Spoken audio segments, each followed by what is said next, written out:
താരസംഘടനയായ അമ്മയുടെ പ്രസിഡന്റായി മോഹൻലാൽ തുടരും. പ്രസിഡന്റ് സ്ഥാനത്ത് തുടരാൻ തയ്യാറാണെന്ന് മോഹൻലാൽ അഡ്ഹോക്ക് കമ്മിറ്റി അറിയിച്ചു. എന്നാൽ രാജിവെച്ച സിദ്ദീഖിന് പകരം ജനറൽ സെക്രട്ടറി സ്ഥാനത്തേക്ക് പുതിയൊരാളെ തെരഞ്ഞെടുക്കും. ഈ മാസം 22-നാണ് അമ്മ ജനറൽ ബോഡി കൊച്ചിയിൽ ചേരുക.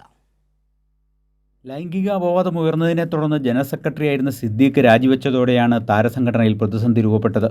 ഹേമ കമ്മിറ്റി റിപ്പോർട്ട് പുറത്തു വന്നതിന് പിന്നാലെ ഉയർന്ന വിവാദങ്ങളെ തുടർന്ന് അമ്മ ഭാരവാഹികൾ ഒന്നടങ്കം രാജിവെക്കുകയായിരുന്നു.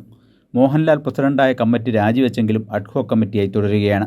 അതിനിടെയാണ് ഈ മാസം 22-ന് ജനറൽ ബോഡി യോഗം ചേർന്ന് പുതിയ കമ്മിറ്റിയെ തിരഞ്ഞെടുക്കാൻ സംഘടന ഒരുങ്ങുന്നത്.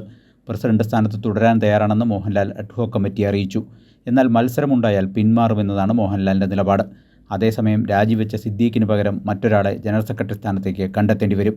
ഈ മാസം 22-ന് ചേരുന്ന ജനറൽ ബോഡി യോഗത്തിൽ ജനറൽ സെക്രട്ടറി സ്ഥാനത്തേക്ക് മത്സരമുണ്ടാകുമോ എന്ന ആകാംക്ഷയിലാണ് മറ്റു താരങ്ങൾ.